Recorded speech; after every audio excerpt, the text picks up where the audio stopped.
Assalamualaikum warahmatullahi wabarakatuh. Perkenalkan, nama saya Hanifuddin dengan NIM 201080100125. Siang ini saya akan mengerjakan soal ujian tengah semester atau UTS mata kuliah Statistika Deskriptif Prodi Ekonomi Syariah kelas D dengan dosen pengampu Bapak Tausik Hewau.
Pada perhitungan sebelumnya, saya telah menghitung berapa jumlah K dan P.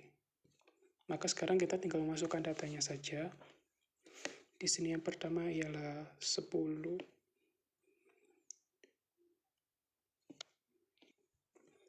Karena panjang kelasnya 3, kita cukup menambahkan 3 ke angka di bawah, yakni 13, dan seterusnya.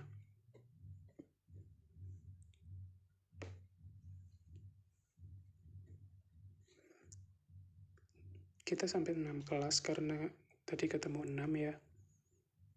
1, 2, 3, 4, 5, 6. Oke, sekarang kita tinggal membuat batas atas. Kelas kedua dikurangi dengan 1. Saya dilihat di sini. 12, 15, 18, 21, 24,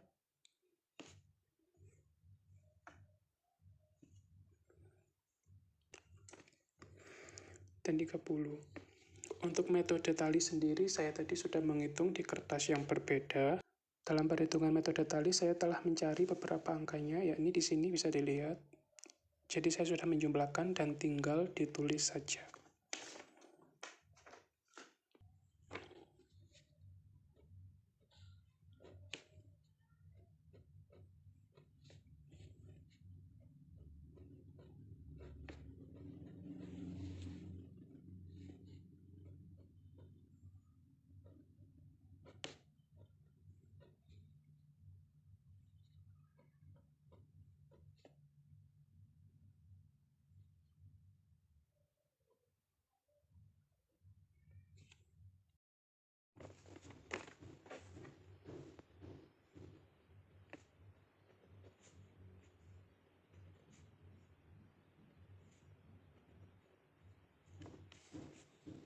Untuk menghitung midpoint, kita bisa menjumlahkan interval kelas, batas kelas bawah, dan batas kelas atas.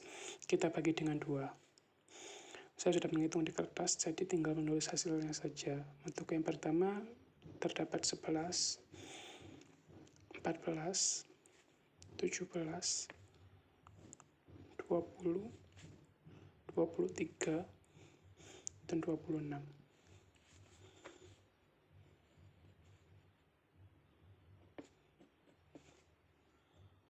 Untuk soal selanjutnya, kita akan menentukan rata-rata.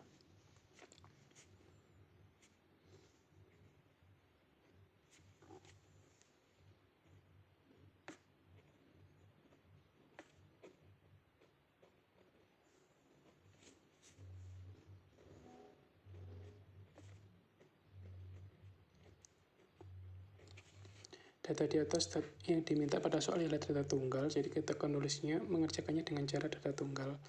Rumusnya ialah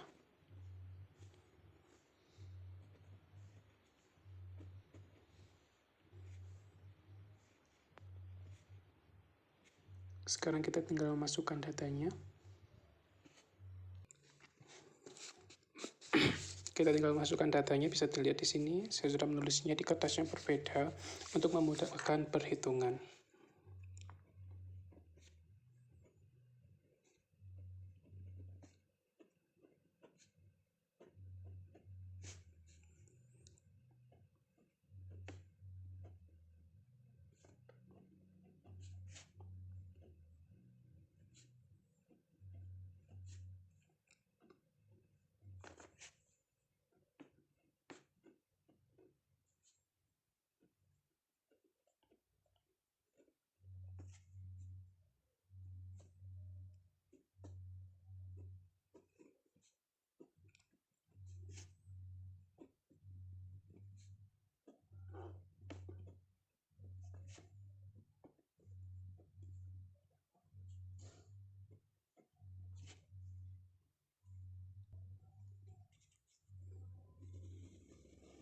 Data di atas berjumlah 30, jadi kita akan membaginya dengan 30.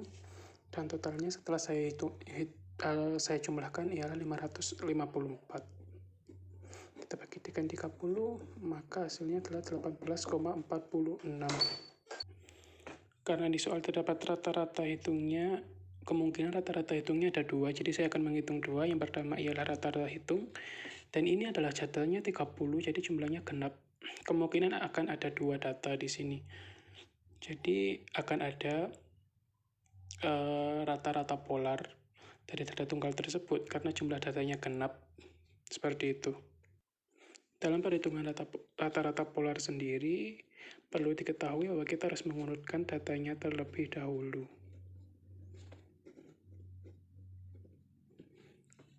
Yang pertama ada 10, 11, 12, 13,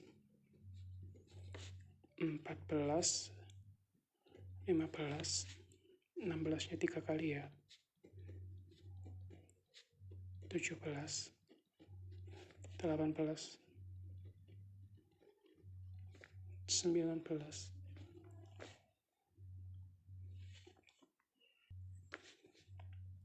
19, 20, 20-nya 3 kali, 21, 22,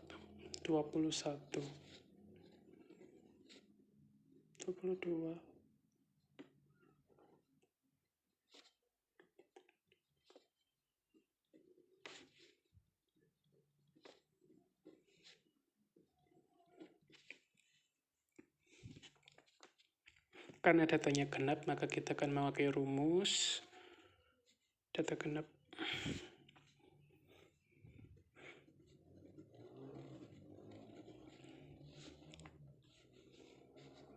Data awal ditambah, di sini ada 2, data tengah 1 ditambah data tengah 2, terus kita bagi 2 di sini, dan kita tutup dengan data akhir.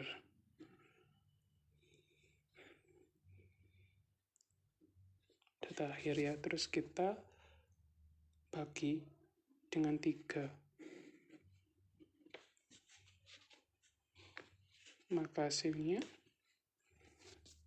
akan ketemu 10 ditambah di sini penentuan awalnya tadi, bahwa di awal data awalnya itu 10, data akhirnya 27, dan data tengahnya terletak ada di tengah-tengah antara 18 dan 19 di sini. Baik. Kita bagi dengan 2. Data akhirnya 27. Kita bagi dengan 3. Maka hasilnya 10 ditambah ini dibagi ini tambah ini dibagi ini, hasilnya 18,5 ditambah 27 kita bagi dengan 3. Hasilnya 55,5 dibagi 3 sama dengan 18,5. Setelah itu kita akan menghitung modus.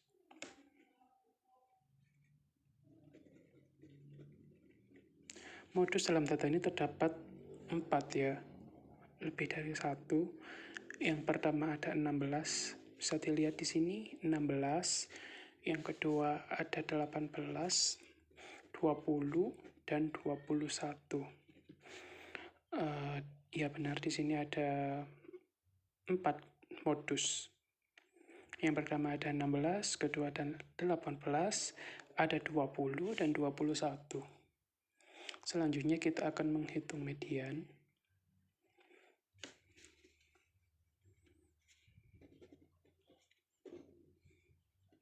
Untuk median, kita telah mendapatkan nilai tengahnya dari rata-rata polar tadi ya, yaitu 18 sama 19. Jadi kita tinggal masukin median sama dengan 18 ditambah dengan 19, kita bagi dengan 2. Maka hasilnya 37 dibagi dengan 2. Hasilnya 18,5. Hasilnya sama dengan perhitungan rata-rata polar ya. Langkah selanjutnya, kita akan menghitung standar deviasi dari data tunggal tersebut. Iya di sini standar.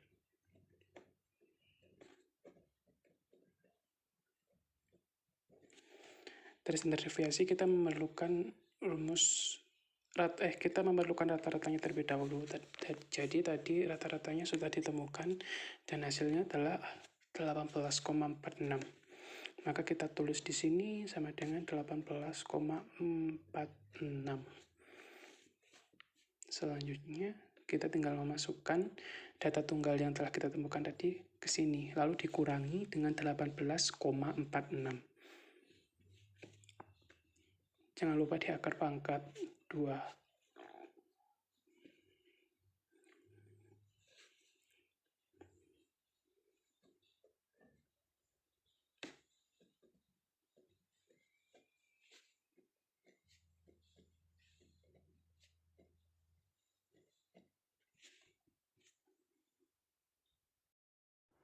Langkah selanjutnya setelah kita menghitung semuanya, sekarang kita akar pangkatkan 2 seperti ini.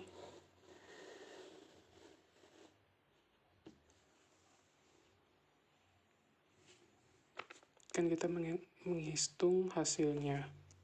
Pada standar deviasi ini sudah ditentukan semua, jadi tadi kita sudah menentukan ini, jumlah datanya dikurangi dengan X yang sudah ditemukan yaitu 18,46, maka diketahui hasilnya seperti ini. Sekarang kita tinggal bagi aja. Nah, di sini 29, maka S sama dengan akar ini dijumlah semua, hasilnya 559,42,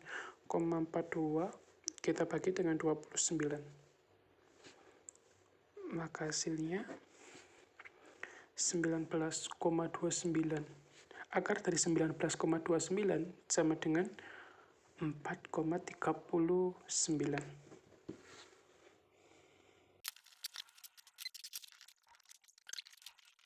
Untuk nomor 4, kita akan menghitung rata-rata hitung dari data berkelompok. Di sini saya sudah mencari midpoint, dan midpoint dikalikan dengan frekuensi, hasilnya seperti ini. Jadi kita tinggal memasukkan saja rumus tersebut, tinggal memasukkan semua itu ke dalam rumus. Rumusnya ialah X bar sama dengan sigma N, I sama dengan 1, FI dikalikan dengan XI. Kita bagi dengan sigma N, I sama dengan 1, dikalikan FI. Nah, ini sudah ditemukan besarnya yaitu 3.918. Kita bagi dengan frekuensinya ialah 70. Maka hasil dari rata-rata hitung tersebut adalah 55,97. Ada juga metode yang kedua, yaitu dengan menggunakan metode pengkodean. Selanjutnya kita akan menghitung dengan metode pengkodean.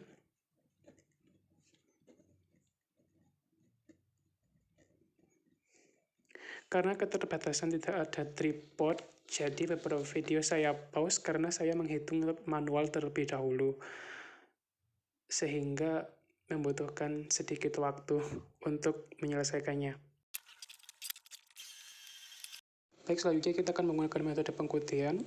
Di sini kita akan mengurus frekuensinya 48, 12, 22, 10, 8, dan 6. Untuk midpointnya sudah diketahui 35, 42, 49, 56, 63, 70, dan 77. Untuk pengkodeannya kita bebas memilih di antara semua ini. Di sini saya akan memilih angka 56. Kenapa 56? Karena 56 ini termasuk tengah-tengah, jadi nanti perhitungannya akan lebih mudah jika kita memilih di tengah-tengah atau angka 56 itu sendiri. Seperti itu. Sekarang karena kita sudah memilih titik pengkodeannya, kita kasih angka 0 di sini. Kita untuk ke atas negatif, dan kita kasih angka ke bawahnya positif. Di sini min 1, min 2, min 3. Lalu di sini 1, 2, dan 3. Nah, ini kita tinggal mengalihkan FI sama CI. Jadi hasil pengkodean ini kita kalikan dengan frekuensi. Yang pertama kita dapatkan min 12, ya min 3 dikali 4, min 12, min 16, min 12, ini 0, terus di sini 10, 16, dan 18. Lalu kita totalkan semuanya, sehingga ditemukan hasilnya ialah 4. Seperti itu. Sekarang kita tinggal memasukkan rumusnya di sini, di bawah. Tinggal kita masukkan ke rumus. Sekarang kita tinggal memasukkan rumusnya. X bar sama dengan X0 ditambah dengan P kekurung kurawal ya.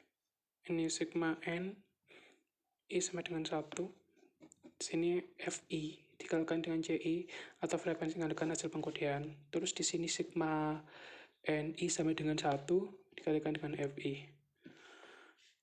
Maka diperoleh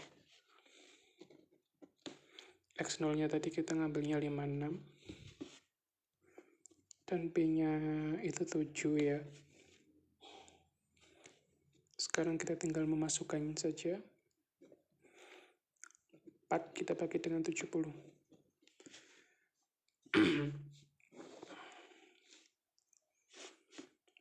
Maka hasilnya di sini 56, ini dikalikan ke sini. Hasilnya ini 0,4 ya. 0,4 sama dengan 56,4. Jadi hasil pengkodeannya 56,4 tidak jauh berbeda dengan hasil yang pertama kita menggunakan metode biasa. Seperti itu. Langkah selanjutnya kita akan menghitung modus. Modus di sini rumusnya adalah Mo sama dengan P ditambahkan dengan P, lalu di sini P1 dibagi P1 plus P2. Karena waktu tidak memungkinkan, jadi penjabaran tidak saya jelaskan dengan lengkap. Waktunya sangat tidak mendukung. Langsung saja kita masukkan.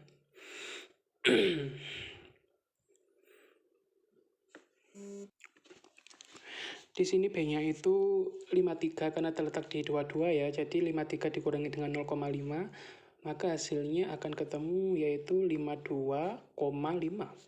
Terus P-nya itu 7. Langsung kita tambahkan 10 bagi ini 10 tambah 12. Langsung kita masukkan 52,5 tambah dengan 3,18. Ini dikalikan ke sini. Maka kita ketemu hasilnya yaitu 55,68. Seperti itu. Jadi modusnya dalam tata kelompok ini ialah 55,68. Untuk langkah selanjutnya kita akan menghitung kuartil 3. Kuartil 3 ini rumusnya KI sama dengan 1 dikali F. Ini maaf, ini bukan 1 tapi I ya. I. Terus kita bagi dengan, kita tinggal masukkan ke rumus. Di sini dibagi 4. Maka kan yang dicari itu K3 ya. Jadi kita tinggal masukkan di sini 3 dikalikan dengan frekuensinya 70. Kita bagi dengan 4. Maka hasilnya 210 dibagi 4 sama dengan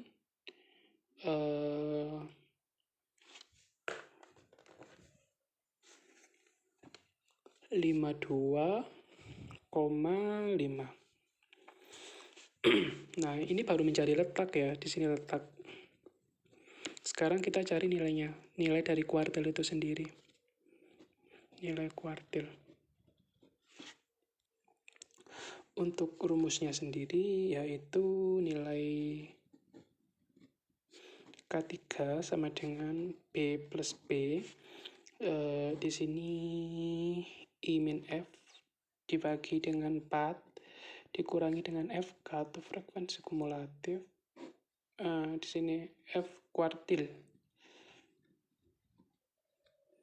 tutup kurung sama dengan 59,5.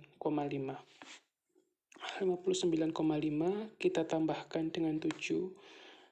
Terus di sini hasilnya 52,5. dikurangi 46 dibagi dengan 10, maka hasilnya 59,5 ditambah 7.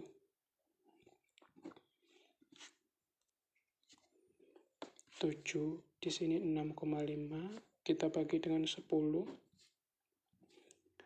terus 59,5 ditambah 45,5 dibagi dengan 10, maka hasilnya 59,5 ditambah dengan 4,55, maka hasilnya akan ditemukan 64,05, seperti itu.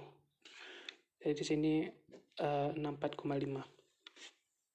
Jadi inilah hasil dari perhitungan kuartil 3, yaitu 64,05. Ini adalah soal terakhir menghitung standar deviasi. Sudah saya bilang di awal, karena terbatasnya tripod, jadi saya menghitung soal terlebih dahulu, lalu saya merekamnya.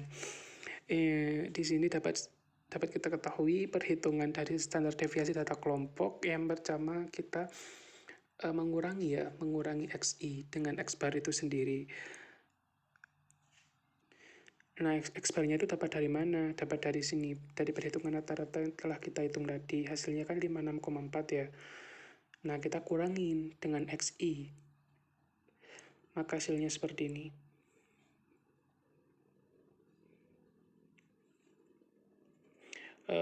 Karena dia terkurung oleh nilai mutlak, maka hasilnya jikalau dia negatif, maka akan tetap positif karena dia nilai mutlak. Selanjutnya di sini kita tinggal mengalihkan FI dengan ini. Jadi frekuensi kita kalikan dengan ini, maka hasilnya seperti ini, dan hasilnya ialah 596,8. Lalu kita tinggal masukkan ke dalam rumus, dx bar sama dengan FI XI dikalikan dengan X bar ya. Dikurangi, dikurangi, lalu kita bagi dengan FI. Hasilnya 596,8 kita bagi dengan 70, maka hasilnya yaitu 8. Sebentar, mohon maaf, menghitung dulu. Ya.